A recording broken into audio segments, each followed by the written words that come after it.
Ini juga bisa matiin atau hidupin pakai SMS ya. Ini pakai SMS. Kita salin dulu formatnya. Tempel SIM 1 ya. Kirim. Nah,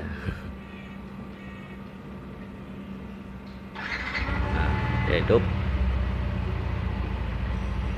Buat matiin yang satunya, kita SMS.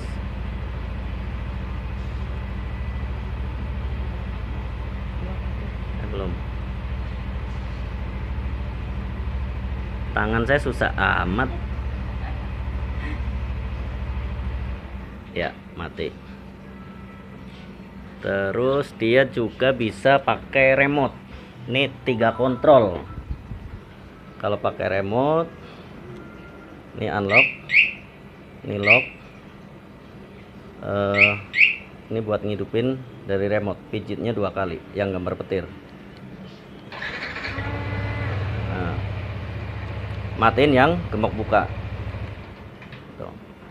Kalau ini buat posisi silent atau non silent.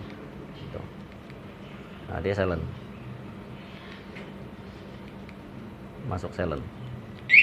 Nah,